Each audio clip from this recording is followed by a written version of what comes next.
Bueno, buenas tardes. Bienvenidos al curso de Derecho Financiero y Tributario. Espero que me estén escuchando bien. Si alguien puede indicármelo así, se lo agradezco. Sí, profe, sí se escucha bien. Bueno, perfecto. Bienvenidos todos y todas. Voy a ver si puedo compartirles la pantalla.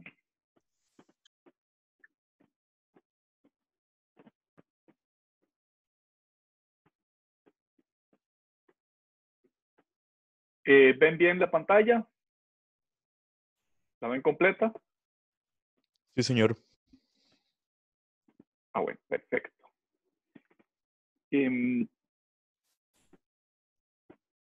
El curso de Derecho Financiero y Tributario es un curso de cuarto año de la carrera. Es un curso que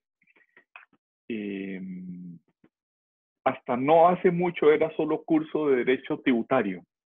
En el resto del mundo siempre se llama Derecho Financiero y Tributario. De hecho, seguramente los libros, los que están en la biblioteca y los libros que están en la bibliografía del programa, cabalmente se caracterizan porque utilizan esos dos adjetivos calificativos, financiero y tributario. Y habría que empezar diciendo que es una especie de pleonasmo, porque derecho financiero es el género y tributario es una especie del derecho financiero. Y la otra especie es el derecho presupuestario. Esto es, el derecho financiero es siempre una rama del derecho público que incluye los ingresos por una parte, los ingresos mayoritariamente tributarios, pero no solo. También puede haber otros ingresos que en una filmina más adelante vamos a comentar.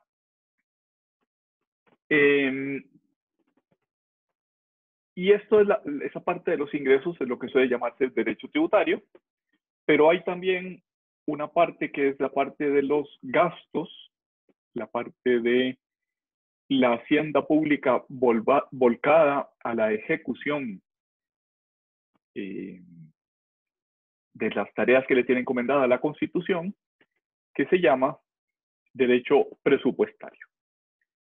De tal manera que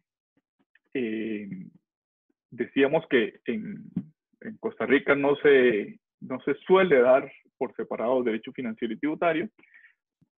De hecho, hasta hace muy poco tiempo el curso era un curso de derecho exclusivamente tributario, pero ya hace varios años pidió la facultad que homologáramos nuestro curso de derecho tributario a lo que se enseña en otras universidades del mundo y por tanto que añadiéramos la parte de derecho financiero y tributario.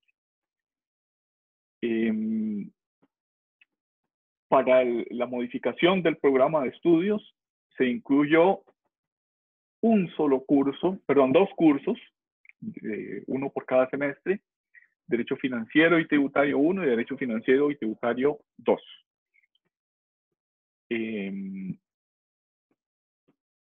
Ese nuevo programa de estudios, ese pensum de estudios universitarios todavía no está, entiendo que ya está aprobado, pero no está en uso.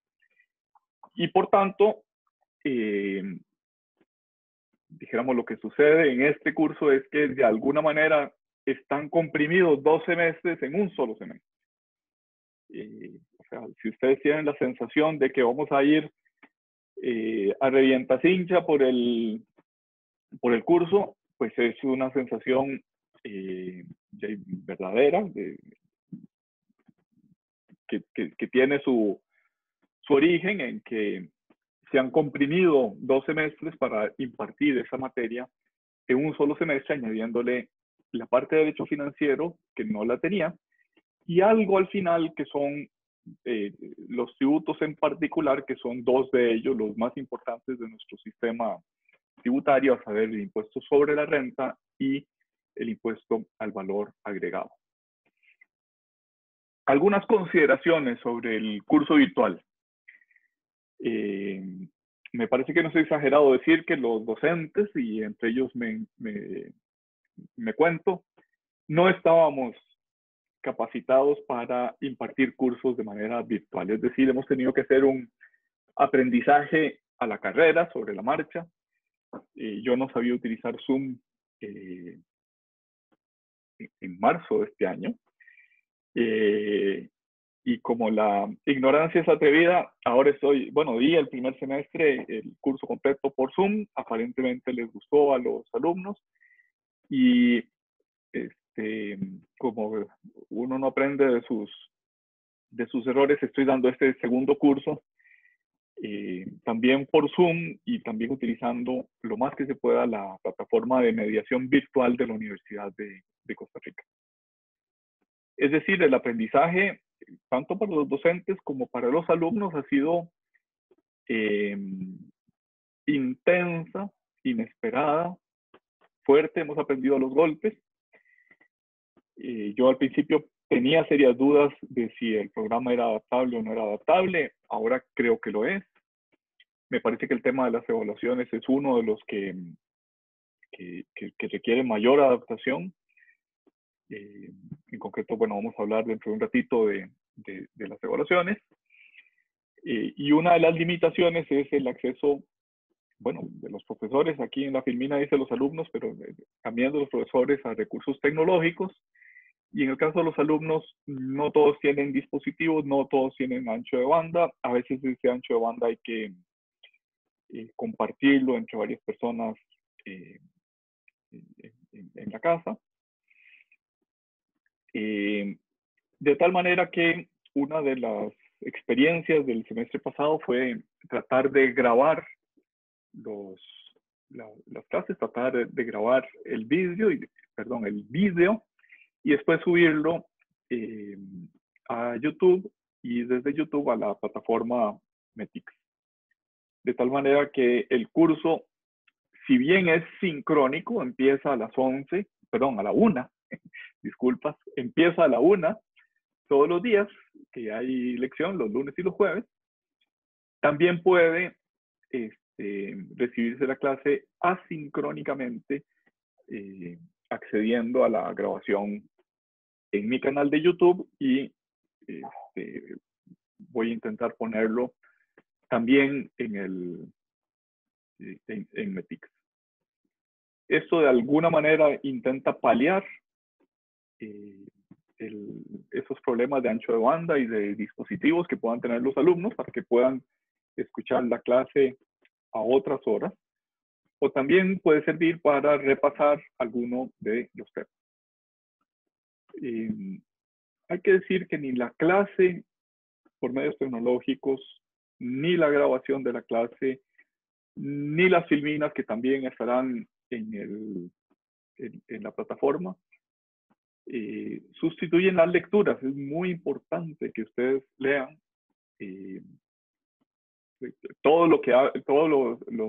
las lecturas que tienen que ver con el programa.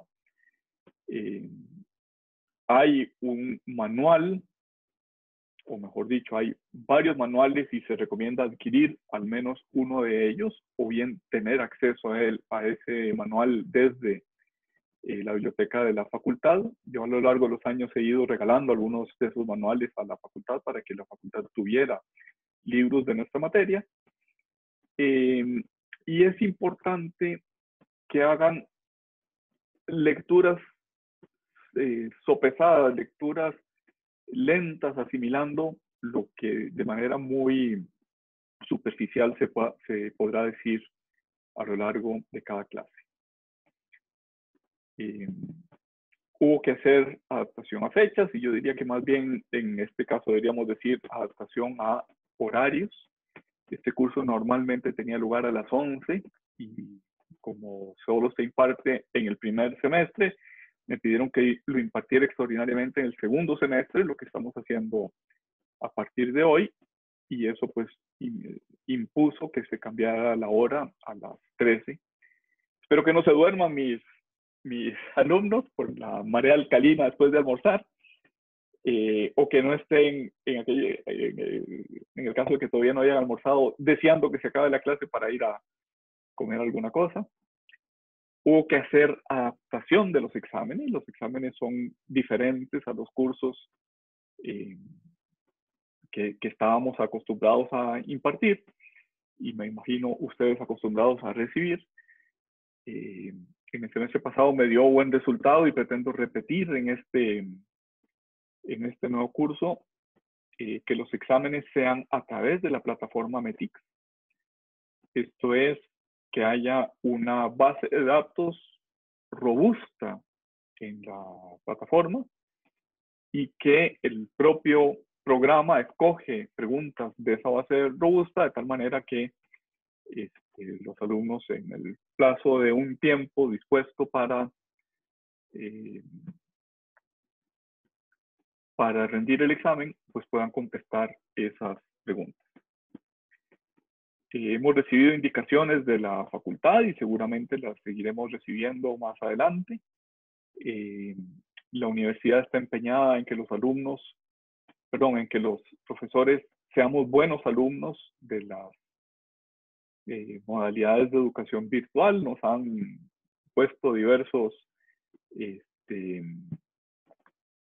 vídeos para capacitarnos y nos han invitado a distintas charlas que está impartiendo la Facultad de Educación. Mañana tenemos una reunión de profesores a las 5 de la tarde, cabalmente sobre las indicaciones más recientes. Con esto lo que quiero decir es que las autoridades universitarias están muy comprometidas en que el cambio violento, forzado a la educación virtual, pues no suponga un desmedro de la calidad, sino al contrario, que sepamos adaptarnos a la nueva realidad y que el curso, pues, ojalá sea un éxito también para todos los alumnos. El curso está ya abierto en la plataforma de mediación virtual. Esta es una captura de pantalla de la plataforma. Esto que aparece arriba es el tipo, el nombre del curso. Se puede acceder a él con la clave tributario. Yo creé el curso, me lo habilitaron ayer domingo, ya está disponible para ustedes.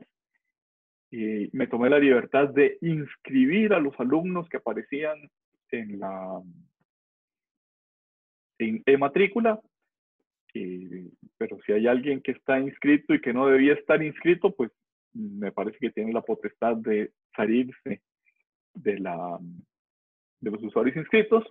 E igualmente, si alguien no está inscrito y debería estarlo, pues puede inscribirse a sí mismo, autoinscribirse. No sé cómo se hace, pero me imagino que ustedes son más hábiles que yo en temas tecnológicos. En todo caso, pues ustedes tienen la ayuda de asuntos estudiantiles para hacer esa inscripción. Y como les decía, la idea sería ir añadiendo el programa del curso, ir añadiendo diversas lecturas. Todo el programa se ha trasladado a la plataforma poniendo los temas por cada semana, de tal manera que básicamente es un tema por semana, aunque hay alguna semana que veremos 2 temas consecutivamente. Es probable que haya algún ligero atraso en lo que está puesto aquí como horario o horabulario. De hecho, verán que las últimas 2 semanas están libres, y eso es porque algunos días hay feriados. Por ejemplo, el 15 de agosto, sábado próximo, se supone que se traslada el feriado para el lunes. Yo no sé si eso es válido para las actividades educativas, es algo que tengo que preguntar en la facultad. También hay que reconocer que la fecha del examen, que tiene que ser necesariamente el lunes o el jueves, implica también un atraso en el horario que está aquí previsto. En todo caso, el curso empieza el 10 de agosto, es decir, hoy, concluye el semestre el sábado 28 de noviembre. Inmediatamente a continuación, la semana siguiente tiene que tener lugar el examen final. A reserva de inventario, los que ya tuvieron ocasión de revisar el programa, habrán visto que están previstas unas fechas tentativas de exámenes para el jueves 1 de octubre y para el lunes 2 de noviembre, exámenes parciales. A mí me haría más gracia que en lugar de 2 exámenes tuviéramos 3 evaluaciones, pero es algo que por el momento no decido. Lo que tengo aprobado ahora son 2 exámenes en esas 2 fechas que les acabo de decir.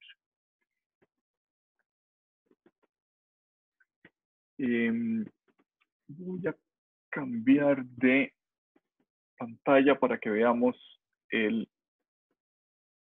programa.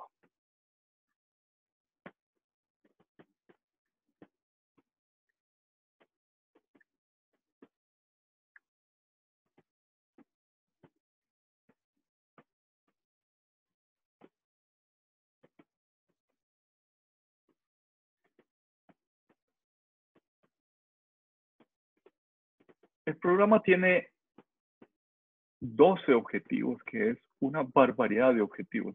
Probablemente es algo apedagógico que tenga tantos objetivos un programa de estudios.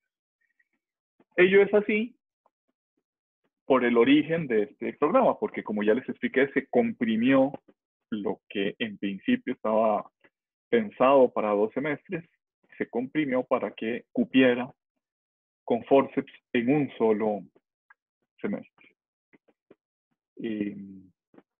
Y un solo semestre que tiene 18 o 19 semanas de clase, lo cual pues, en realidad es bastante menos que un semestre completo. El primero de esos objetivos, de los objetivos específicos, es ubicar el derecho tributario dentro del derecho financiero. Ya les expliqué que este curso inicialmente era solo derecho tributario y ahora pues pretende dar un marco de referencia un poquito más amplio, que es el derecho financiero. En segundo lugar, se pretende entender los fenómenos de fiscalidad y de parafiscalidad. Y a reserva de que tendremos una clase solo sobre este tema, la fiscalidad es aquello que ingresa en el circuito de ingresos y gastos de la hacienda pública, entendida tal como la hacienda del gobierno central. Es decir, en nuestro país, los ingresos de la Caja Única del Estado, que recauda la Dirección General de Tributación o la Dirección General de Aduanas, y los gastos que tiene la oficina presupuestaria y la oficina de ejecución del gasto. Después, interesa ser capaces de absorber los principios constitucionales que rigen tanto el lado de los ingresos como el lado de los gastos públicos. Y aunque hablaremos de esos 2 pulmones de la materia financiera, que son los ingresos y los gastos, en realidad, pues vamos ya a empezar a poner el énfasis en los principios de justicia tributaria material y los principios de justicia tributaria formal. Cuando digo que vamos a intentar poner los énfasis, quiere decir que ya nos concentraremos en la parte de los ingresos tributarios. Iremos dejando un poquito de lado los gastos públicos. El cuarto de los objetivos viene a señalar el instituto central de nuestra materia de derecho tributario, que es la obligación jurídica tributaria. Alrededor de ese instituto gira todo el derecho tributario. Y por tanto el curso, antes de su expansión para que añadiera también los principios de derecho financiero, giraba casi 100% en torno a la obligación jurídica tributaria material. Y obviamente pues había excursos a las obligaciones accesorias, tales como sanciones, tales como intereses. Desde ese punto de vista, la obligación tributaria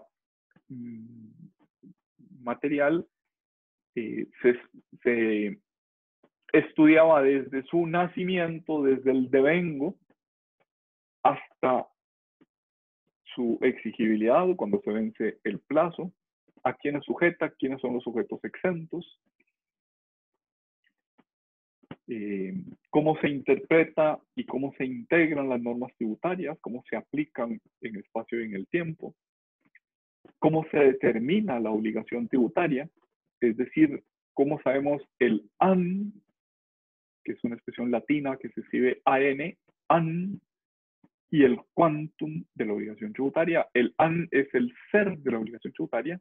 ¿Cómo sabemos si existe la obligación tributaria? ¿Y cómo sabemos de qué tamaño es?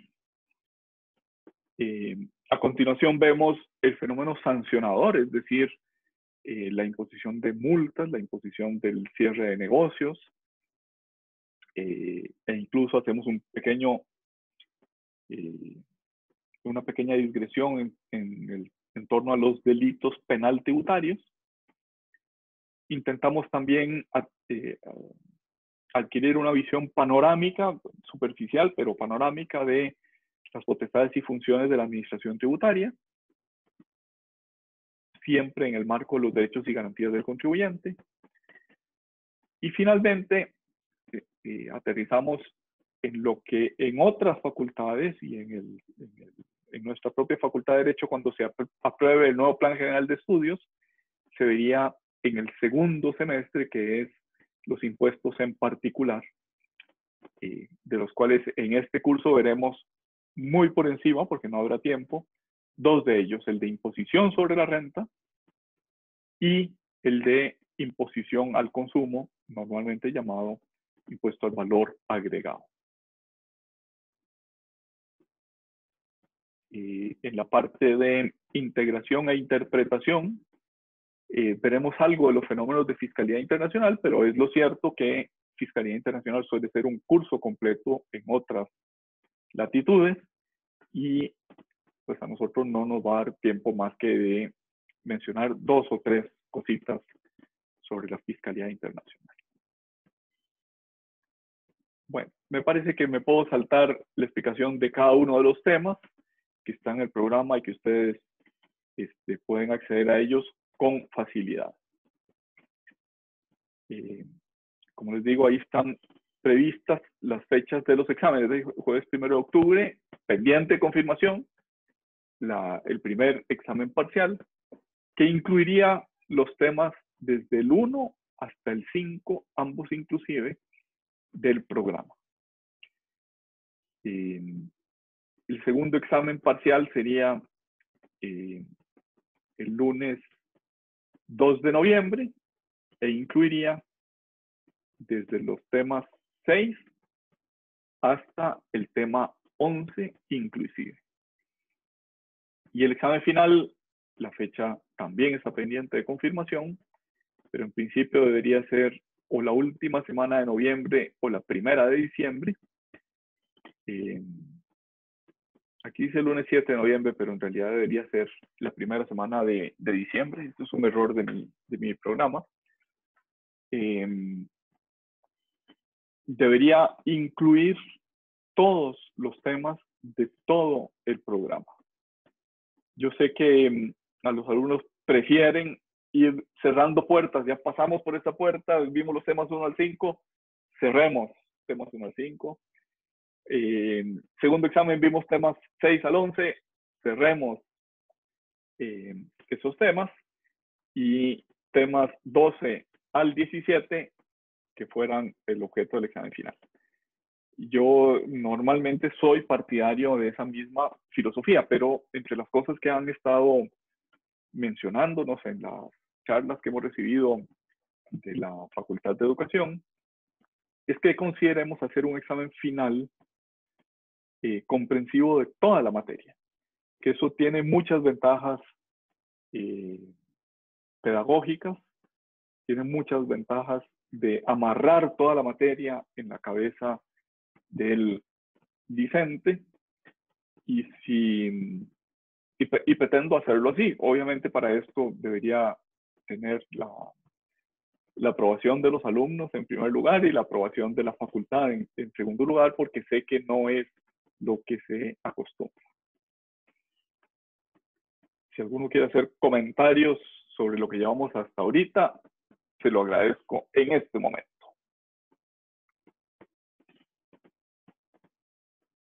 Recuerden poner su micrófono en on si quieren hacer algún comentario.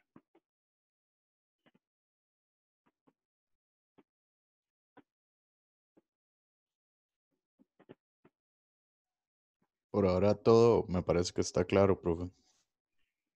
Bueno, muchas gracias.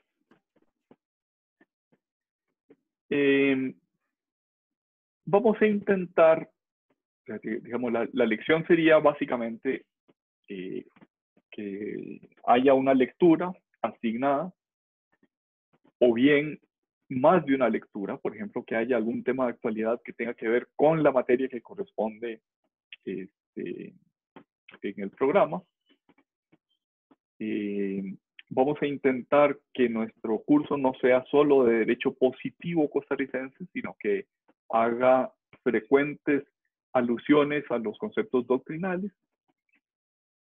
La mayor parte del tiempo yo voy a dar una clase, pero también me gusta que los alumnos tengan en algún momento exposiciones, y es posible que tengamos algún invitado sobre algún tema de particular relevancia.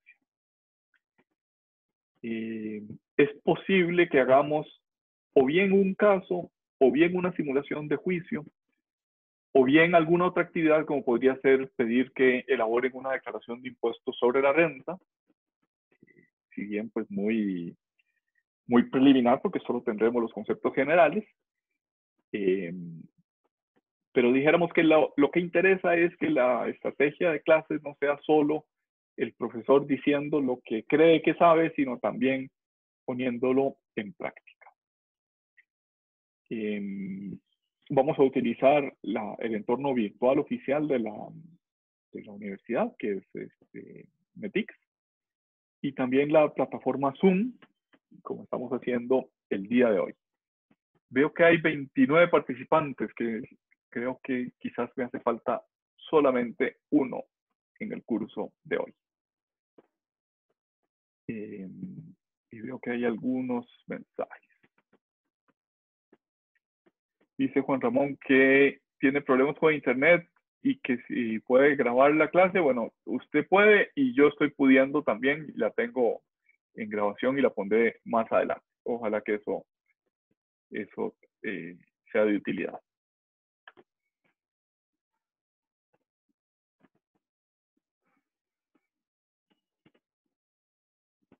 Decía que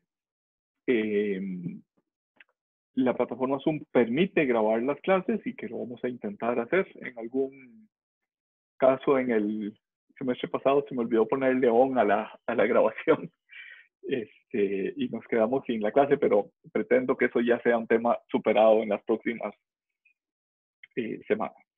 Es decir, que sí me acuerde de ponerlo siempre en on la grabación, y después de subirla a mi canal de YouTube y a la plataforma. Este en principio sería la evaluación: 2 exámenes parciales, cada uno de 30 puntos, y un examen final. Es posible, como ya les comenté hace un ratito, que en lugar de 2 tengamos 3 exámenes parciales, cada uno de 20 puntos, o bien 2 exámenes parciales y un caso. Pero eso es algo que, como les digo, todavía está pendiente de aprobación. Si cambiamos esto que aparece en el programa que oficialmente entrego yo a la facultad y que ha sido revisado por las autoridades de la facultad, si cambiáramos algo, pues yo se los haría saber, y en ese caso además necesitaría el consenso de ustedes. No lo puedo hacer yo por mí mismo. Les decía que se recomienda adquirir alguno de los manuales que ahí aparecen. Son varios. Yo uso mucho el de Collado Yurrita, y hay una versión más reciente que es la del 2009. Hay una carrera, hay ediciones recientes del 2015, del 2016, e incluso hay una del 2019, pero que todavía no ha llegado a Costa Rica, por lo menos que yo sepa. Me gusta mucho esa de Collado Yurrita simplemente porque es tremendamente didáctica. Pero todos son igualmente buenos. Hay un programa, perdón, un manual que se llama Derecho Tributario Iberoamericano del doctor Adrián Torrealba, que tiene varias gracias. Primera, que está muy actualizado. Segundo, que tiene la visión costarricense, aunque es Derecho Tributario Iberoamericano, o sea, tiene la explicación a través del modelo de código tributario del CIAT. El CIAT es un organismo que reúne a las administraciones tributarias de Iberoamérica. Hay varios países europeos y prácticamente todos los iberoamericanos, y hay algunos también africanos. Ese instituto llamado CIAT, que tiene sede en Panamá, ha hecho varios modelos de código tributario. El más reciente es este del 2015, y el doctor Torrealba hizo su libro, que es una exposición magistral, en el 2017 sobre esa versión del 2015. El modelo de código tributario está disponible en línea. Más adelante en el programa aparece el link, y es bueno ir haciendo mención de las normas nuestras en comparación. Tal vez me olvidé de decir una cosa, que es que nuestro código tributario es un código aprobado en 1970 sobre la base de un modelo de código latinoamericano de 1967. O sea, ya es bastante viejito nuestro código tributario. Mucha agua ha corrido bajo el río desde ese modelo de código tributario que se aprobó, como dije, en Costa Rica en 1970.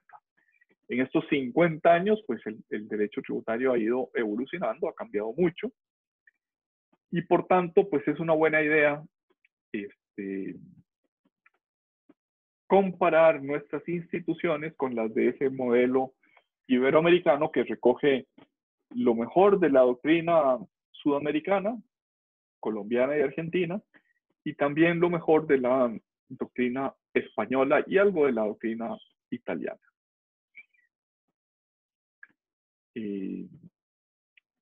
Puede ser interesante conseguir este manual. Este manual se consigue escribiendo al Instituto Colombiano de Derecho Tributario. Ellos lo mandan a Costa Rica si uno lo compra, y también está en la biblioteca de la facultad. Yo lo conseguí que el doctor Torrealba regalara un ejemplar de ese libro. En segundo lugar, pues hay que usar frecuentemente las fuentes normativas. Es decir, cada vez que hablemos de una norma, es bueno leer la norma. En el código tributario, yo suelo usar sobre todo la página web de la Procuraduría. El modelo de código latinoamericano del 2015 está en esta página. Los reglamentos de procedimiento tributario, los reglamentos a la ley del impuesto sobre la renta, los reglamentos a la ley del impuesto al valor agregado, y las correspondientes normas sustantivas, a saber, la ley de impuesto al valor agregado y la ley de impuesto sobre la renta. Es importante tener esas disposiciones a mano. Veremos alguna mención del impuesto de bienes inmuebles, pero más bien diría que es las menos de las de las veces. Después, hay algunas fuentes, digamos, si me siguen la estructura de lo que estamos tratando de comentar de bibliografía, verán que hemos hablado en primer lugar de un manual general de derecho tributario. La mayoría no hacen referencia directa a nuestra legislación, sino a la legislación argentina o la legislación española, en algún caso la legislación colombiana.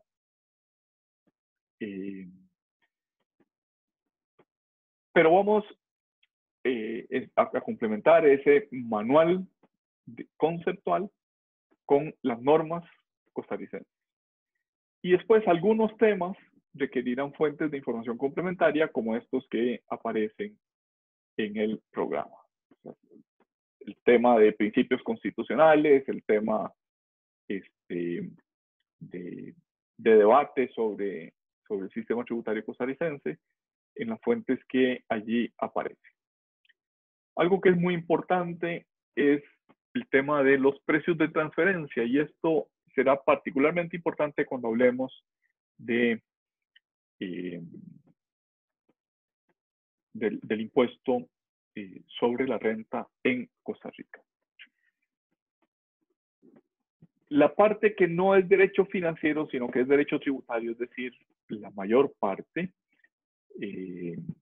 diría tal vez 14 temas del programa del total de 17 que tienen que ver con derecho tributario, se rigen en general por el libro del doctor Adrián Torrealba, que se llama precisamente Manual de Derecho Tributario. Ese libro está agotado, ya no se consigue en las bibliotecas, en las librerías, perdón. Hay un par de ejemplares en la biblioteca de la facultad y circulan también por ahí algunas copias escaneadas. Y yo diría casi la mayor parte de las filminas tienen el orden y los conceptos explicados por el doctor Torrealba en ese libro. Tal vez es importante decir que ese libro no es de fácil lectura. Es complicadito el libro, no es un libro, iba a decir ameno, pero tal vez no es la palabra. Es un libro farragoso, es un libro que hay que leer varias veces para captar qué es lo que el libro dice, qué es lo que el libro pretende transmitir. Pero bueno, tiene dos gracias que son importantes. Una, que se refiere a nuestra legislación, se refiere a la legislación costarricense, con jurisprudencia costarricense, con reglamentos costarricenses, dijéramos, resume la experiencia del doctor Torrealba y de quienes trabajamos con él sobre los temas que allí están. Y la otra gracia que me parece que tiene es que permite aterrizar una materia algo abstracta de manuales de otros países a nuestra realidad. Obviamente, pues no es dogma lo que dice ese libro, es perfectamente discutible, como todo en derecho, pero me permito sugerirles que lo tengan a la mano. Está disponible en línea, lo que pasa es que está disponible en línea en un sistema que se llama Impósitos, que es de suscripción, hay que pagar por él, no es de acceso gratuito. Vamos a dejar de compartir esta pantalla.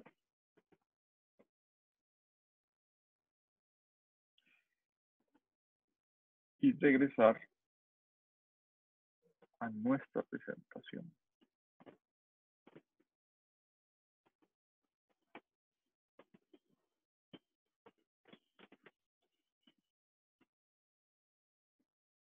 ¿Lo hice bien? Sí, desaparece la pantalla. Si alguien me puede confirmar si ve la pantalla de la presentación de PowerPoint, por favor. Sí, señor. Ah, bueno. Bien, decíamos que el derecho financiero y tributario, que como ya dije, es un pleonasmo, es una redundancia, decir financiero y tributario, es como si dijéramos derecho civil y de obligaciones. Pues las obligaciones forman parte del derecho civil. Lo mismo podemos decir del derecho financiero y tributario. El tributario forma parte del derecho financiero. Es como el pulmón izquierdo del derecho financiero y el pulmón derecho del derecho financiero es el gasto.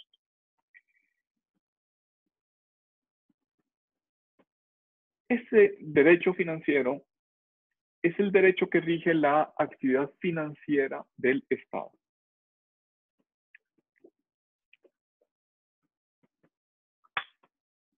Esto es la Constitución y también los electores en una democracia le piden al Estado que cumpla con unas actividades, que cumpla con unos propósitos que están en el programa constitucional, que están en el ideario constitucional. Y así, por ejemplo, el artículo 24 de la Constitución le pide que respete la intimidad de las personas. Y el artículo 33 le pide que respete la igualdad y que no solo respete una igualdad básica jurídica por ser seres humanos, sino que promueva activamente la igualdad, que no haya graves desigualdades entre todos los ciudadanos. Y también es un mandato constitucional el que tenga educación gratuita, laica y obligatoria para todos los ciudadanos. Y que haya una preocupación por el medio ambiente y le encargamos al Estado que nos provea o que nos garantice que tenemos un medio ambiente sano y equilibrado. Y lo mismo podríamos decir de todas las funciones que como sociedad le hemos encargado al Estado. Ahora, es lo cierto que esas funciones, esos ideales, ese programa que le encargamos al Estado, no se hace solo por buena voluntad, no se hace porque sí, no se hace simplemente porque estemos de acuerdo con que le corresponde al Estado, por decir alguna cosa, promover la vivienda para toda la población. Eso hay que financiarlo, no hay chocolate sin cacao, no hay cumplimiento de esos fines, tanto constitucionales como de programa ideológico, como de programa político, a no ser que el Estado tenga recursos para dar cumplimiento a esas finalidades. De tal manera que el derecho financiero pretende estudiar esa realidad, pretende estudiar la actividad financiera. Desde el punto de vista del derecho como ciencia, esto es cuando se pretende sistematizar el estudio de esa actividad financiera, suele dividirse en derecho financiero y tributario. Y decíamos ya varias veces a lo largo de esta clase que el derecho financiero es la parte de los ingresos, perdón, la parte de los gastos, y el derecho tributario es la parte de los ingresos. Pero conviene tener presente que, aunque desde el punto de vista de su sistematización científica los separemos, en realidad se trata de la misma actividad financiera. La hacienda pública solo se entiende por el circuito ingresos y gastos. No se entiende solo como ingresos y no se entiende solo como gastos. Es decir, la actividad financiera se encamina a la obtención de ingresos y a la realización de gastos para subvenir a la satisfacción de determinadas necesidades colectivas. Pero esa actividad financiera es un todo único. Es decir, los ingresos por sí mismos no son la finalidad del Estado. El Estado no existe para cobrar tributos, ni tampoco existe solo para gastar plata. es un sistema que tiene tanto ingresos como gastos para una finalidad superior que está ya sea determinada por la constitución política, ya sea determinada por las leyes, o ya sea determinada por el programa político que el grupo que aspira a llegar al poder ofrece a sus votantes. Desde ese punto de vista se dice que el derecho financiero es un ordenamiento instrumental, es un ordenamiento que sirve para conseguir determinadas finalidades, algunas constitucionalizadas y otras que solamente tienen valor de programa político.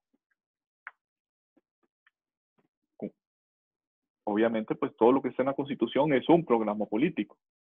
Lo que queremos decir es que el programa político puede estar constitucionalizado cuando hay un alto grado de consenso sobre su necesidad. Está en la Constitución política.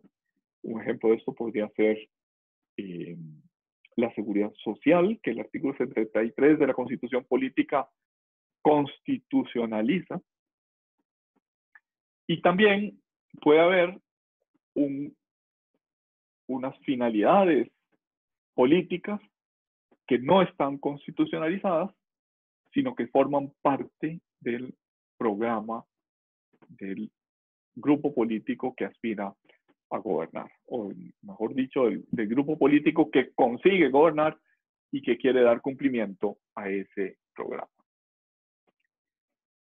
Dice este voto, ya bastante viejito de nuestra sala constitucional, que el interés tutelado del Estado es la obtención de ingresos que le permitan la satisfacción de fines públicos. Esa expresión interés tutelado se refiere a qué es lo que persiguen las normas, y en el contexto de este voto de la Sala Constitucional se refería a qué persiguen las normas sancionatorias, a qué persiguen las normas, en concreto las que permiten aplicar la sanción administrativa del cierre de negocios. O sea, ¿qué es lo que hace que el Estado pueda cerrar el negocio en aparente contradicción con el derecho de libre empresa y el derecho al trabajo? ¿Por qué el Estado puede cerrar un negocio por razones tributarias? Porque se tutela la obtención de ingresos que permitan la satisfacción de fines públicos, dijo en ese voto la Sala Constitucional. Pero lo que me interesa es que los ingresos y los gastos, los ingresos y la satisfacción de fines públicos están intrínsecamente unidos. No se pueden separar. Los separamos solo por razones de estudio. Hacemos una disección, como podría hacer un cirujano, para estudiar cómo es este músculo, y lo separamos de este hueso, pero solo funcionan en un organismo vivo si el músculo y el hueso están juntos. El derecho financiero regula pues la constitución y la gestión de la hacienda pública, es decir, gestiona la actividad financiera, regula cómo se constituye, qué es lo que crea la acción financiera, la actividad financiera, y segundo, cómo se administra, cómo se gestiona de manera pública. Sáenz de Bujanda, que es, diría que uno de las primeras autoridades en lengua castellana que hizo una sistematización de esta materia, allá por los primeros años 60 del siglo pasado, fue el profesor de casi todos los autores de manuales de derecho financiero y tributario que están en la bibliografía escritos en España, y su alargada sombra de influencia se extiende a los países latinoamericanos. Decía que el derecho financiero es una rama del derecho público interno, no del derecho público internacional, no del derecho privado, no, del derecho público interno, que organiza los recursos constitutivos de la hacienda pública. La hacienda pública en este contexto es la del Estado central,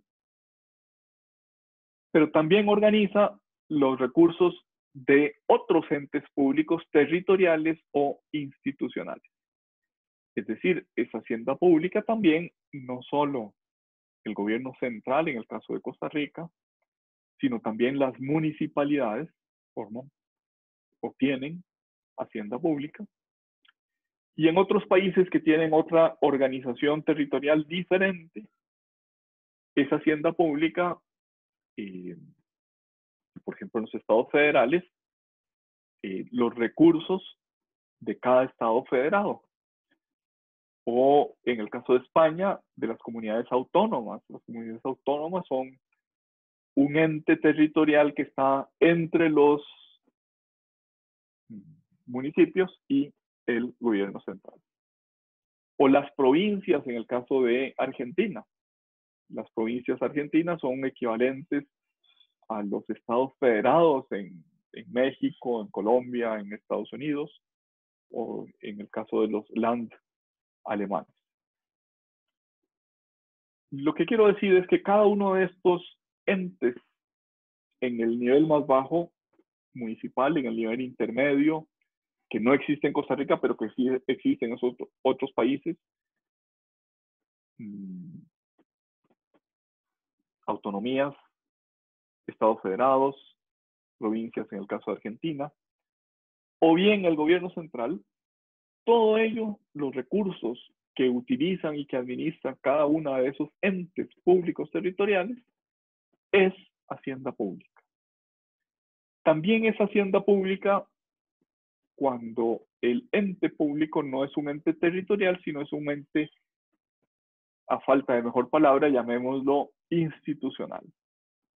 Cuando el Instituto de Desarrollo Rural en Costa Rica administra el impuesto a los cigarrillos y los utiliza para sus programas que le dan vida a ese INDER, o cuando los licores también financian el INDER y el Instituto de Farmacodependencia, estamos frente a una hacienda pública con fines predeterminados por las leyes de creación de esas instituciones.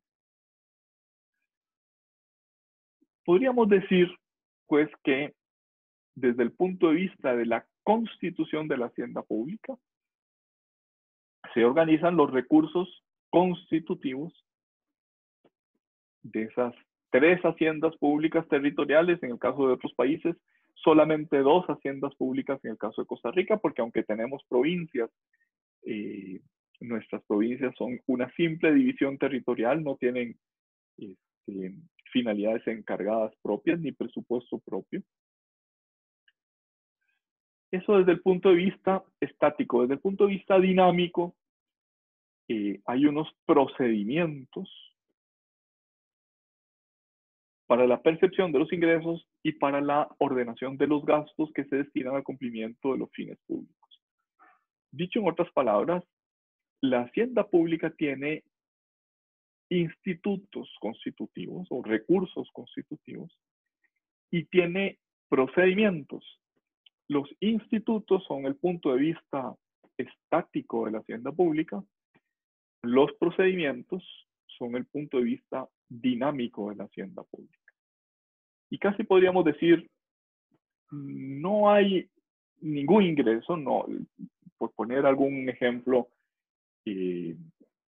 no puede haber impuesto de patentes municipales que forman parte de los ingresos de la hacienda pública local o municipal. No puede haber impuesto de las patentes municipales sin un procedimiento de imposición, sin un procedimiento que haya de seguir los ciudadanos y la administración para que ese ingreso realmente pueda destinarse al fin público. Para la Sala Constitucional, el concepto de hacienda pública gira principalmente en 2 planes, organizativo y de gestión. Ese organizativo es cómo se organizan los recursos, qué recurso le toca a qué institución. Podríamos decir es la visión estática de la hacienda pública. Y de gestión, que es ¿Cómo son los procedimientos? ¿Cómo se convierte un derecho de cobrar en un cobro efectivo de parte del ente público?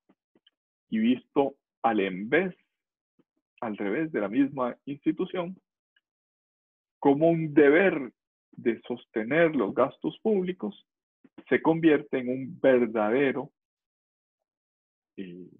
contribución, una verdadera traspaso de la riqueza privada a la hacienda pública.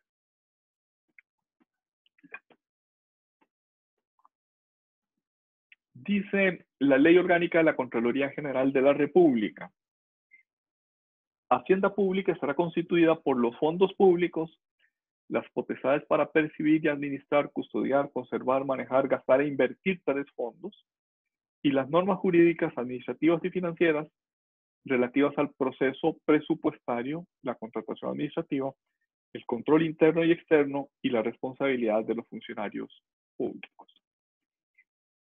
Noten que este artículo 8 define la hacienda pública de manera más amplia que lo que veníamos hablando nosotros hasta este punto.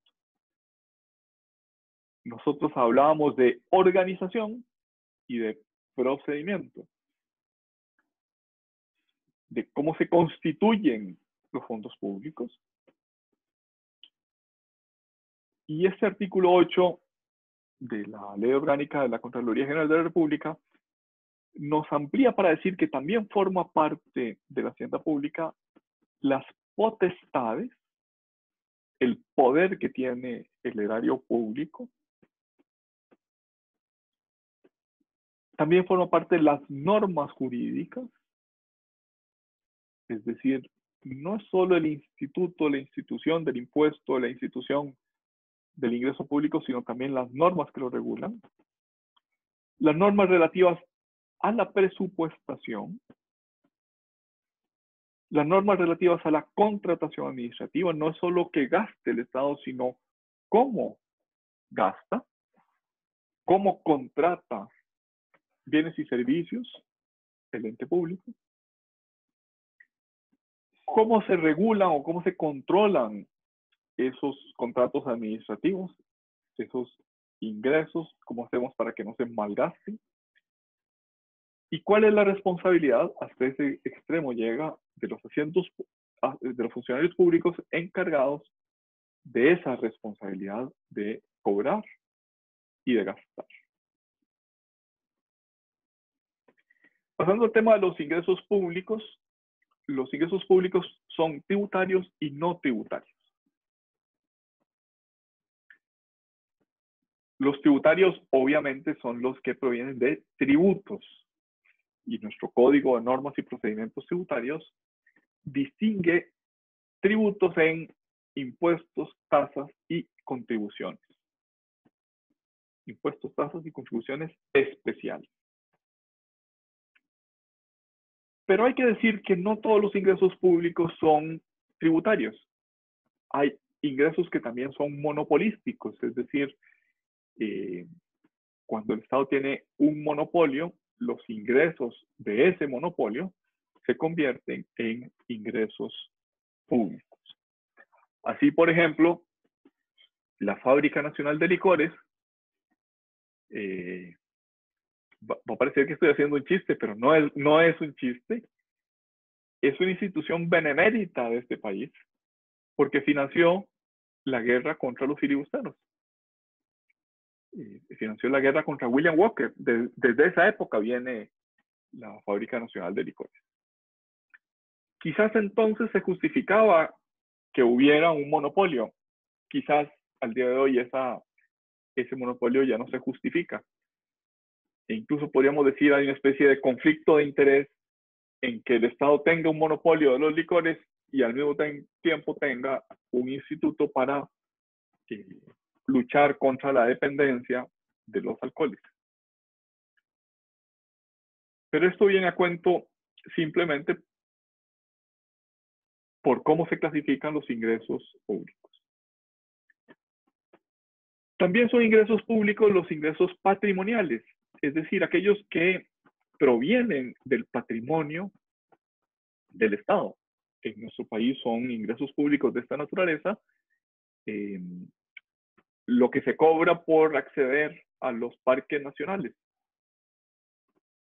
Es la explotación de ese patrimonio o el cobro que se hace por ingresar al Museo Nacional. Pues ese patrimonio del Estado produce ingresos que no son tributarios, sino que son ingresos públicos no tributarios.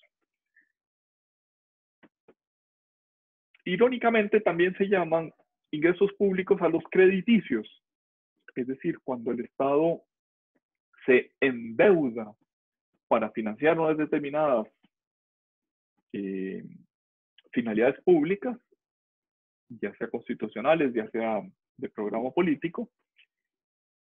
Cuando se endeuda para financiar esas finalidades, desde el punto de vista del sentido común, eso no son ingresos. O sea, si la tarjeta de crédito me da crédito, yo no puedo decir que esos son ingresos, lo que no ingresó en mi patrimonio ese financiamiento o ese préstamo que obtuve de un banco. Pero desde el punto de vista del derecho financiero se dice que son ingresos en el sentido de que sirven, están en la columna del balance como una forma de financiar los gastos estatales. Es decir, contra el sentido común, los ingresos crediticios, el dinero que los ciudadanos ponen a título de crédito en manos de la hacienda pública, por ejemplo, cuando compran bonos del Estado, o los inversionistas institucionales, por ejemplo, los sistemas de pensiones, cuando compran bonos del Estado, o los inversionistas estatales, perdón, los inversionistas internacionales, cuando compran deuda soberana de Costa Rica. Si bien eso no son ingresos en el sentido de que no aumentan el patrimonio del ente público, no entran definitivamente en la hacienda pública, o al menos no entran en la hacienda pública estática, sí son parte de la hacienda pública dinámica, sirven para financiar, ingresan, entran en la órbita de disposición del ente público y sirven para financiar esas finalidades públicas. La actividad financiera es tan antigua como el Estado. Podríamos hablar de ejemplos antiquísimos. Los primeros ejemplos escritos o de escritura, el Código Hammurabi, por ejemplo, habla de una multitud de materias, pero entre ellas habla de impuestos. En la Sagrada Escritura aparece varias veces Jesús hablando de los impuestos, dada a César lo que es del César, y también habla del impuesto del templo. Entonces son ejemplos antiquísimos, desde los albores de la existencia del Estado.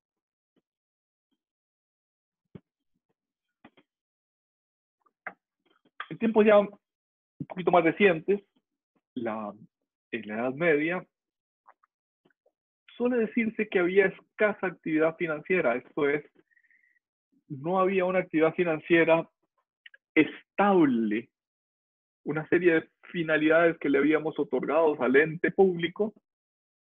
En este caso, ni siquiera había Estado, sino que lo que había era el señor feudal. Y por tanto, los impuestos en realidad servían para financiar las campañas bélicas de ese señor feudal. Algunas de defensa, la mayor parte de las veces de ataque. La caída del Imperio Romano supuso, al menos en Occidente, la atomización del Estado en feudos. La actividad financiera, pues, no era una actividad permanente, sino que era una actividad que tenía que ver con las campañas bélicas. Así, por ejemplo, cuando Ricardo Corazón de León en Inglaterra decide irse a las cruzadas, pues aumentó los tributos que pagaban los súbditos ingleses para su campaña bélica, para su aventura en Tierra Santa. y como Ricardo Corazón de León, pues se llevó la hacienda pública para su campaña. Su hermano Juan Sin Tierra se quedó sin esos ingresos y entonces tuvo que aumentar los tributos. Y aquello degeneró en una rebelión de los señores feudales que terminó dando lugar a la Carta Magna de 1215. ¿Por qué se llamó Sin Tierra al hermano de Ricardo? Ricardo Corazón de León, pareciera que queremos hablar de como un héroe de un gran corazón, de muy generoso corazón, de un corazón bravo para acometer metas difíciles. Y en cambio Juan, su hermano, que se quedó de regente y finalmente fue rey cuando murió Ricardo Corazón de León, le llamamos Sin Tierra porque cuando se rebelaron los señores feudales, cuando no querían sostener esa actividad financiera exorbitante que había desencadenado Juan Sin Tierra,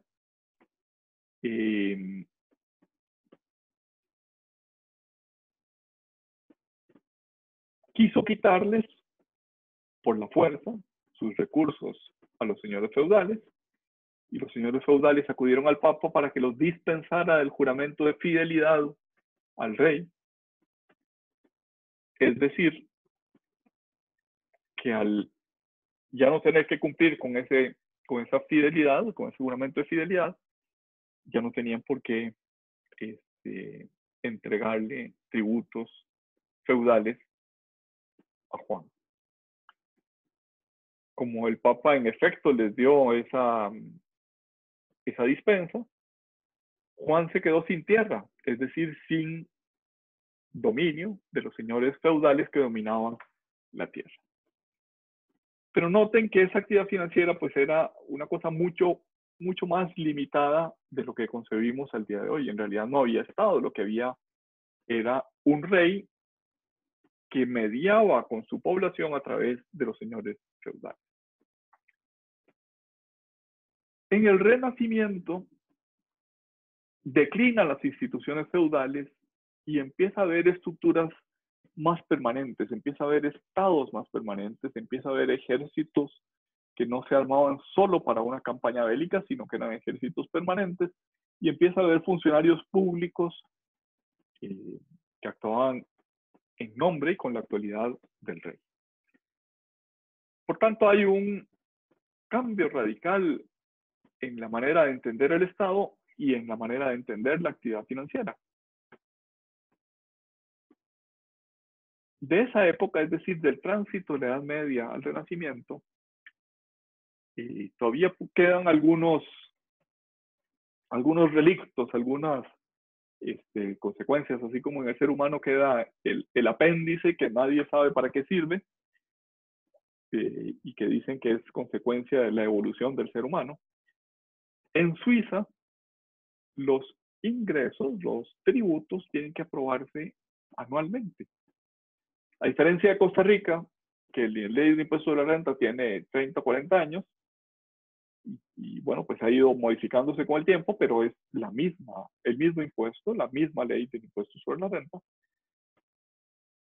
En Suiza, tanto los gastos, el presupuesto se aprueba una vez al año, igual que en Costa Rica, pero también los ingresos para financiar ese presupuesto se aprueban todos los años. En el resto del mundo ya eso no es así. Los ingresos o la actividad financiera por el lado de los ingresos es algo más permanente, aunque sigue permaneciendo el tema de un presupuesto anual de gastos. En el siglo XIX que aparece el liberalismo, que es la filosofía política dominante del siglo XIX, empieza no solo la institucionalización del Estado, no solo es un Estado estable, permanente, ya no solo es el punto de llegada de esa evolución que había comenzado con el Renacimiento, sino que también en la materia en la que nos referimos, ingresos y gastos, empiezan a ser mucho más estables, mucho más ordinarios, mucho más reiterativos. Así, por ejemplo, nuestra Constitución de 1949 básicamente repite lo que decía en materia de actividad financiera la Constitución de 1870, que es el apogeo del liberalismo en Costa Rica. Esa visión del liberalismo del siglo XIX sufrió un primer embate con la Primera Guerra Mundial, las necesidades de una guerra que salía de proporción respecto de las que las potencias europeas habían conocido hasta entonces, hizo que la actividad financiera para financiar esa guerra fuera inmensamente mayor. Muy poquito después, en 1919,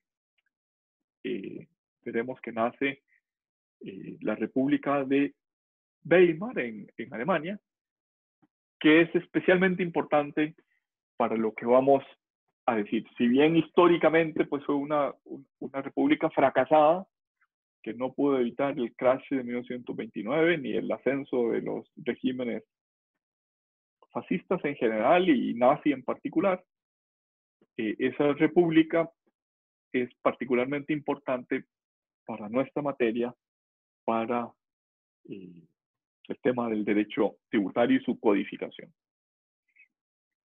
La Segunda Guerra Mundial también produjo ese fenómeno, o sea, una efervescencia de la actividad financiera y de los fines que debía cumplir el Estado. El esfuerzo bélico era particularmente caro, pero la terminación de esa guerra, y esto era un efecto que ya venía desde los años 30, implicó la creación de un estado del bienestar, de un estado que ya no era liberal, sino que tenía muchas más funciones que las que habían imaginado los artífices de la política del siglo XIX, de educación, de vivienda, de satisfacción de las necesidades básicas de los ciudadanos, de salud, de pensiones, etc. Y por tanto, una actividad financiera que empezó a ser de una magnitud mucho mayor que la que había tenido hasta entonces.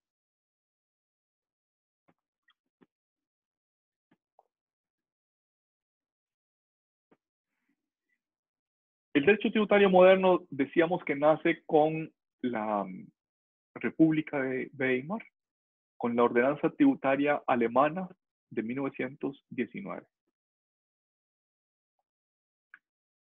Y si comparamos esta filmina con la anterior y decíamos, bueno, pero es que no existía derecho tributario en la época de Jesús. Sí, sí existía. Llegaba a ser tan concreto que José de Nazaret tuvo que ir a Belén para cumplir con el censo del derecho de capitación de los romanos. Claro que había derecho, claro que había normas. Y podríamos decir, bueno, pero también la Carta Magna 1215, que establece el principio de no tributación sin representación, también era principios constitucionales de la materia tributaria, o sea que el derecho tributario ya existía en 1215. ¿Por qué dice usted que nace en 1919? Y esa afirmación me parece que tiene que ver con dos cosas. La primera de ellas es que se juridifica el fenómeno tributario, mientras que para los romanos era un acto de fuerza, mientras que el tributo era el tributo de los vencidos, de los conquistados.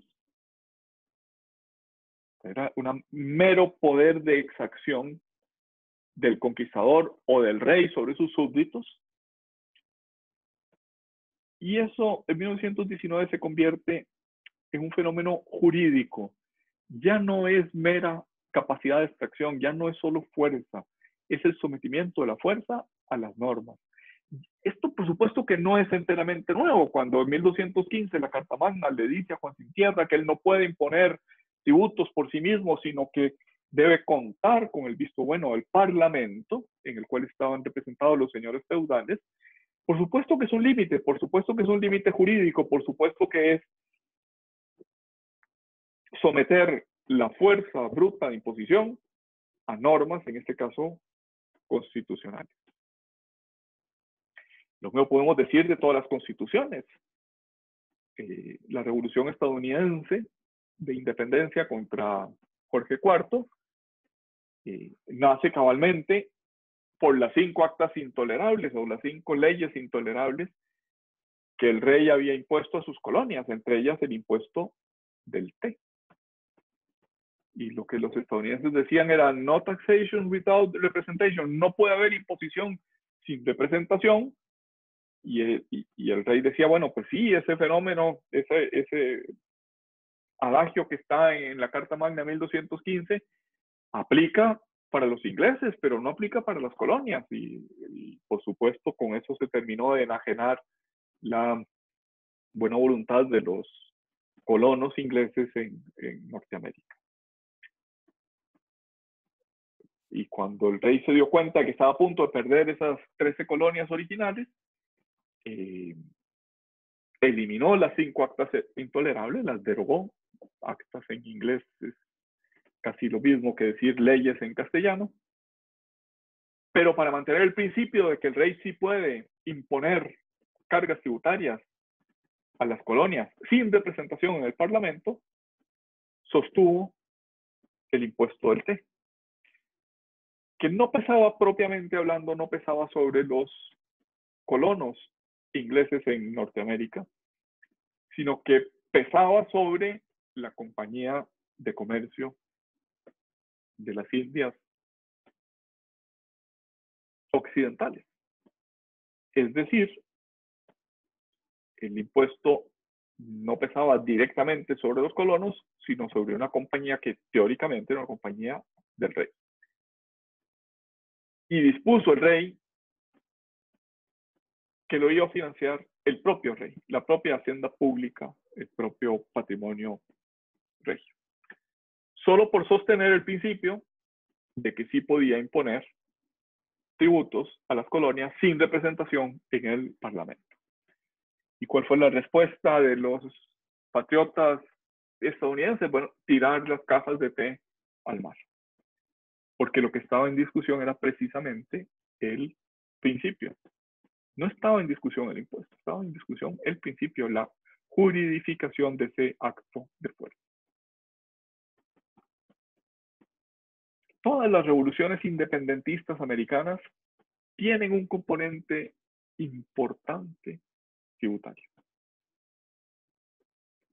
Por ejemplo, la Constitución de Cádiz estableció un tributo único y universal. No estaba muy claro qué quería decir con ese tributo único y universal. Y estableció el principio de reserva de ley. Todos los tributos deberán ser aprobados por las Cortes. Como ustedes saben, las Cortes en España es la Asamblea Legislativa o el Parlamento del Reino Español. Pues bien, esa Constitución de Cádiz fue emitida por los constituyentes de Cádiz, entre ellos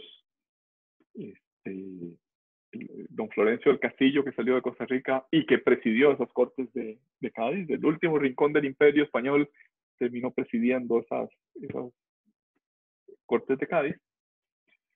Emitieron esa Constitución en un momento en el que Fernando VII estaba preso de Napoleón. Había puesto a Napoleón preso a Carlos IV, padre, y a Fernando VII, hijo, y los había hecho renunciar al trono español. Y puso a su hermano Pepe Botella porque le gustaba ingerir licor. Por lo menos según la propaganda de la época.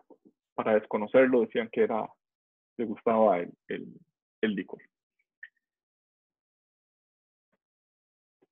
Pues bien, cuando cae Napoleón y regresa Fernando VII en 1815, el deseado de los pueblos,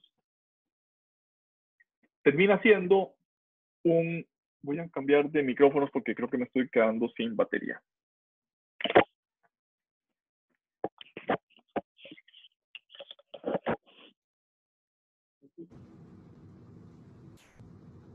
¿Me escuchan? Sí. Bueno, espero que sí. Fernando VII regresa, el deseado de los pueblos, que será su nombre, y su primer acto fue derogar la Constitución de Cádiz, o mejor dicho, no reconocer la Constitución de Cádiz. Y por tanto, en América, las juntas defensoras de los derechos de Fernando VII, que se habían formado para defender la monarquía española frente a la invasión de Napoleón, de repente empiezan a luchar contra Fernando VII. El deseado de los pueblos pasó sin solución de continuidad a ser aquel príncipe idiota que vio desmoronarse España cual granítica montaña a impulsos del terremoto, dice un poeta Núñez de Arce. Empiezan a estallar las revoluciones de independencia hispanoamericanas y Fernando VII decide enviar un ejército que se llamó los 100.000 hijos de San Luis, que iba supuestamente a reprimir los movimientos independentistas de La Plata, actual Buenos Aires, y de Nueva Granada, actual Colombia. Y aquellos 100.000 hijos de San Luis, antes de salir de España, resulta que el mariscal del Riego se rebela, da un golpe de Estado. En aquel entonces esa palabra no existía, entonces hizo un pronunciamiento y obligó al rey a jurar nuevamente la Constitución. Fernando VII jura la Constitución e inicia lo que ha dado en llamarse el trienio constitucional. Esa Constitución de Cádiz, recuerdan que decíamos que obligaba a que los tributos fueran aprobados por Cortes, por el Parlamento, y por tanto nuestra acta de independencia, el acta de independencia de Centroamérica, está escrita en papel sellado. El papel sellado, ¿qué es? El sello de que se había pagado el impuesto al rey español. Tiene 3 sellos. Un sello porque el papel sellado del bienio 1820-21, un resello de parte de las Cortes, el primer sello era del rey, el segundo era de las Cortes, y un tercer sello prorrogando su uso para el bienio 1821-1822. No deja de ser irónico que en el acto en que nos declaramos independientes de España le paguemos impuestos al rey español. Pues bien, esa Constitución de Cádiz, que fue ejemplar en América para tantas constituciones a lo largo del siglo XIX e incluso XX, pues claro que tenía principios constitucionales. El principio de reserva de ley, el principio de que se somete la materia tributaria a la aprobación de las Cortes, parlamentos o asambleas legislativas. Pero decimos que el derecho tributario moderno nace en 1919 porque junto a esos someter el fenómeno que antes era solo de fuerza, someterlo al derecho, junto a eso es la primera vez que hay una explicación científica, la primera vez que hay una explicación jurídica del tributo. Y lo explica la Ordenanza General Tributaria alemana por comparación, tomando como ejemplo las obligaciones civiles. La obligación tributaria está calcada del fenómeno del derecho civil de obligaciones. De tal manera que el traslado no solo es de una relación de poder a una relación jurídica, sino que es una explicación de esa relación jurídica. ¿Cómo se produce? ¿Qué es la causa? Desde el fenómeno de si A, entonces B, Si hecho generador de la obligación tributaria, entonces obligación tributaria que une a un sujeto privado con un ente público en calidad de deudor. Y ese fenómeno de juridificación tiene un tercer elemento igualmente importante, que es que las disputas entre el ente público, el sujeto activo de la obligación tributaria, y el ente privado, el sujeto pasivo de la obligación tributaria, se dirimen en los tribunales. Ya no es una relación de poder.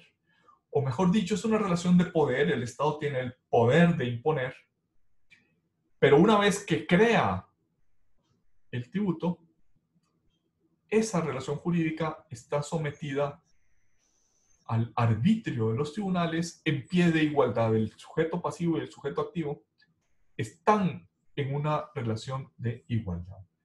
Ese sometimiento a los tribunales jurisdiccionales es la clave del arco, lo que termina por convertir el derecho tributario en derecho tributario moderno. Por tanto, nuestra materia durante la mayor parte de este curso es aquella que estudiará el ordenamiento que regula el establecimiento y la aplicación de los tributos. El establecimiento, la fuerza del Estado constitucionalizada, residiendo en la Asamblea Legislativa para establecer los tributos, pero también la aplicación de los tributos sometidos al derecho y en particular sometidos a la decisión jurisdiccional. Ya lo hemos dicho varias veces, el derecho tributario es parte del derecho financiero y el instituto central del derecho tributario es el tributo. Ya casi para terminar nuestra clase del día de hoy, vamos a hablar un minuto de autonomía del derecho financiero y tributario. Ustedes a lo largo de toda su carrera quizás tengan la sensación de que cada profesor, una de las primeras cosas que intenta es demostrar que su materia es autónoma. Bueno, pues sí. Y con autonomía queremos decir que es autónoma respecto de los fines que persigue. El derecho financiero persigue fines distintos que otras ramas del derecho. Autonomía conceptual que tiene métodos y principios de interpretación y de aplicación propios. Hay conceptos propios. Conceptos que no están en otras ramas del derecho. No quiere decir que sean absolutamente autónomos. También el derecho tributario utiliza conceptos de otras ramas del derecho. Y hay una autonomía estructural que se refiere a que sus instituciones tienen unidad, tienen uniformidad, tienen estructura propia, diferente de las instituciones de otras ramas del derecho. Así como el salario es una típica institución propia del derecho laboral, el arrendamiento es una típica institución propia del derecho civil, el tributo, la obligación tributaria, la determinación de la obligación tributaria, son institutos uniformes que dan una estructura al derecho financiero y tributario. También suele decirse que hay una autonomía científica, es decir, que la sistematización del estudio de la actividad financiera puede hacerse autónomamente respecto de otras ramas del derecho. Alguna vez se puso en duda si esa autonomía científica existía cuando la misma realidad, es decir, la actividad financiera, era objeto de la economía, de la política, de la sociología, del derecho. Y lo que hay que decir es que cada una de esas ciencias ve la actividad financiera desde su óptica, desde su prisma. Esa actividad, pues dice la Sala Constitucional, es una actividad de mucha complejidad que tiene muchos componentes. Y bueno, la ciencia política la estudia desde el punto de vista de la toma de decisiones políticas. Los economistas la estudian desde el punto de vista de cómo conseguir el mejor rendimiento para unos recursos escasos. El derecho la estudia desde el punto de vista que le es propio, a saber, del derecho positivo, de las normas y de los institutos jurídicos. No es un objeto aislado de estudio. O sea, el ingreso y el gasto no se pueden estudiar por separado. Son actividad financiera, son una actividad que incluye tanto el lado de los ingresos como el lado de los gastos. Desde ese punto de vista, tiene una metodología común de estudio, la actividad financiera. Tiene principios comunes, el ingreso y el gasto, que son los principios de justicia financiera. Es un derecho propio de la justicia distributiva, o como dice Rodríguez Bereijo, es un autor español que fue presidente del Tribunal Constitucional Español. Es un derecho redistributivo. A través de los ingresos y a través de los gastos, pretende conseguir que después de la aplicación de la actividad financiera, los ciudadanos estén mejor en sus derechos fundamentales y en particular estén mejor en su capacidad económica. Y esto impone un deber de coherencia entre los impuestos o los ingresos y el gasto público. Es decir, el principio de capacidad económica o el principio de progresividad de las cargas públicas, si bien se predica de los tributos, también debe poderse predicar de los gastos. Un impuesto no puede ser regresivo, que es lo contrario de progresividad, pero el gasto tampoco puede ser regresivo, tiene que ser progresivo. Dice este fallo del Tribunal Fiscal Administrativo ya de hace 15 años. Estamos en presencia de materia tributaria y no comercial, la cual tiene sus propias reglas y disposiciones legales que la regulan, y por ello en la doctrina se estima que el derecho tributario goza de una autonomía absoluta con institutos propios que lo regulan y que se apartan de las otras ramas del derecho. De este fallo no me gusta ese calificativo de absoluta. Tiene autonomía conceptual, tiene autonomía científica, tiene autonomía estructural, pero absoluta no es. El derecho no hay ninguna rama que sea absolutamente independiente, que sea absolutamente autónoma. Lo que hay es una autonomía científica y una autonomía explicativa. Y con esto termino la clase de hoy y me pongo a su disposición para preguntas, aclaraciones y comentarios. Tienen la palabra los que quieran decir algo sobre la clase de hoy.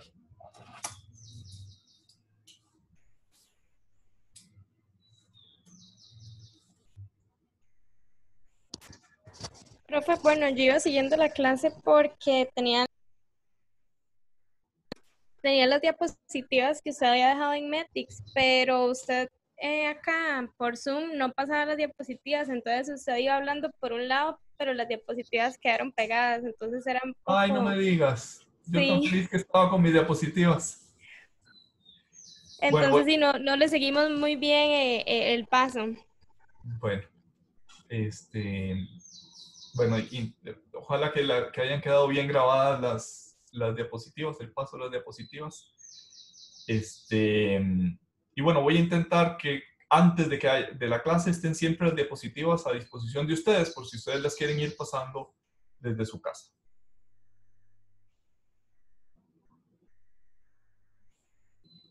Profe, es que tengo una pequeña pregunta con respecto a lo que es el manual, específicamente porque estuve viendo que el de don Miguel Ángel Collado no se encuentra, al menos ya sea en Expolibros o Juricentro, y me preocupa porque creo que la biblioteca de Derecho no está abierta, entonces creo que sí va a ser como un poco difícil el hecho de poder conseguir, y al menos lo que son las lecturas, para poder llevar de una forma más amplia lo que es la clase.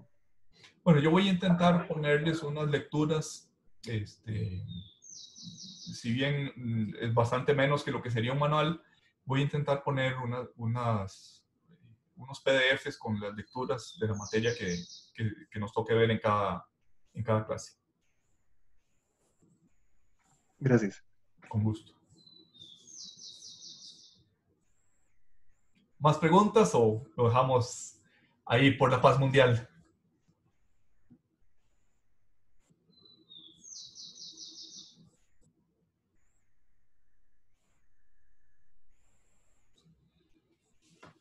Bueno, parece que no hay más preguntas, lo vamos a dejar ahí por el día de hoy. Que tengan buenas tardes y feliz inicio de semestre. Hasta luego. Hasta Buenas luego. tardes. Profe. Buenas tardes. Gracias, profe. Hasta luego. Gracias, hasta luego.